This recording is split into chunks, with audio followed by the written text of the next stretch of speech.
Today, we are going to chat about a really interesting example of a time that a guy actually made up a religion. Made up a religion, but did not make up the religious experiences that happened. So you want to make sure you stay tuned and hear this example because it is salacious and juicy and informative.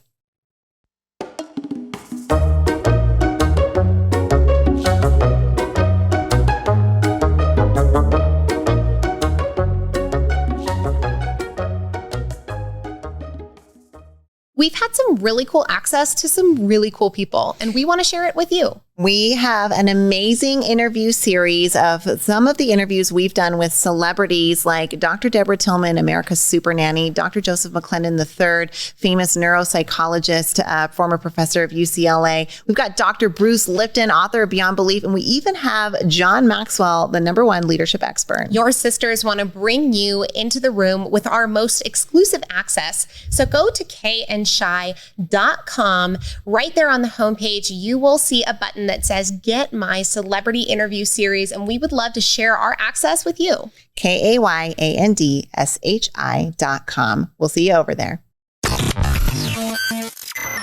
You're enjoying this episode on Angel Phoenix Productions Podcast Network. To explore a complete lineup of quality programs and media production services, head on over to angelphoenix.com or like our Facebook page at facebook.com/Angel Phoenix Productions.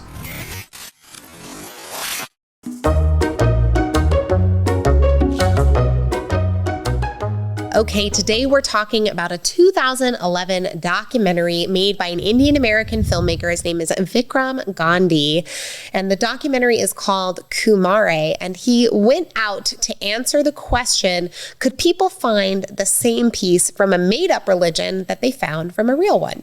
Peace as in P-E-A-C-E, not peace like give me a piece of that cake, but that internal peace that so many religious institutions and religions seek to find. So what he did was pose as a guru. He made himself up as a guru from a fictional village in India and wanted to see if he could develop a following to his made up philosophy. Now, the whole project started as kind of a funny social experiment, but what transpired was really interesting. Well, turns out people genuinely believed him, enough so that it actually ended up calling the documentary into some controversy because his followers really did believe that he was genuine.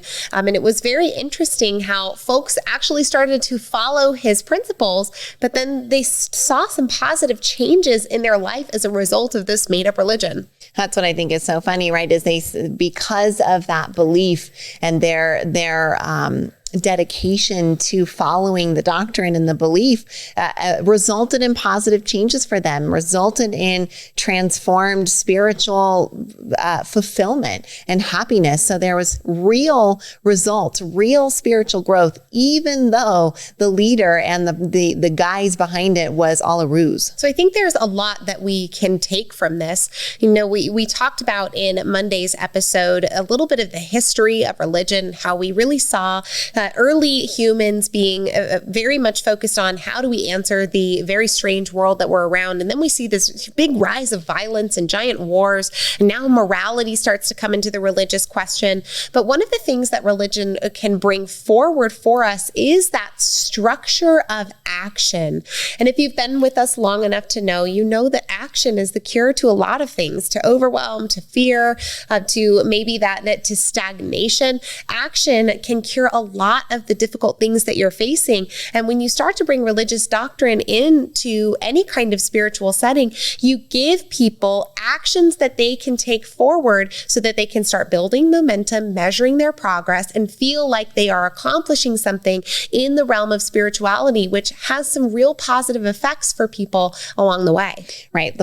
Just like the positive effects that people of this made-up religion had. Now, what's funny or ironic, I suppose, about the philosophy that the fake guru put forward is the crux of the philosophy was, if you can see the divinity in me, then that really means you can see the divinity in you, and you don't need a guru. You can be your own guru. You don't need one at all. So there's kind of this grain of truth, the seed of truth in the quest of this documentarian to find that, give this message wrapped up in very structured, ritualistic kind of guru packaging of religion, but bring that forward. And really what, kind of bubbles up out of this is this idea that people's yearning to believe in and find connection in something bigger than themselves is often bigger than the thing itself. Just like the fake philosophy was teaching, if you can see the divinity in me, then that means there's divinity in you. And thus you don't need a guru, but you need someone to help you see that, or you need something to lead you in that direction. And so this kind of helps open it up to that life is a buffet, right? Like anything on the buffet can become your spiritual guru if you're in the right frame of mind and you're willing and ready to accept. I think this experience was well summed up by Roger Ebert.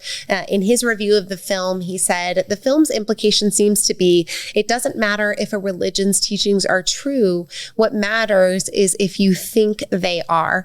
Now, this allows, like Shyla said, the opportunity to go to that buffet and maybe pick a little bit of what you want, right?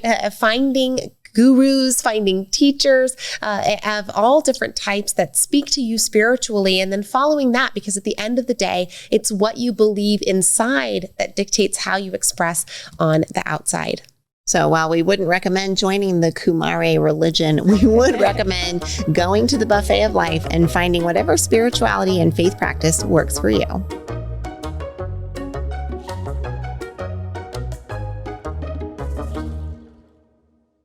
This podcast was a production of Angel Phoenix Productions. Explore more episodes of this show or other great shows on the Angel Phoenix Podcast Network by visiting angelphoenix.com. The views expressed in this show do not necessarily represent those of Angel Phoenix Productions or its advertisers, and may contain language that's unsuitable for younger listeners.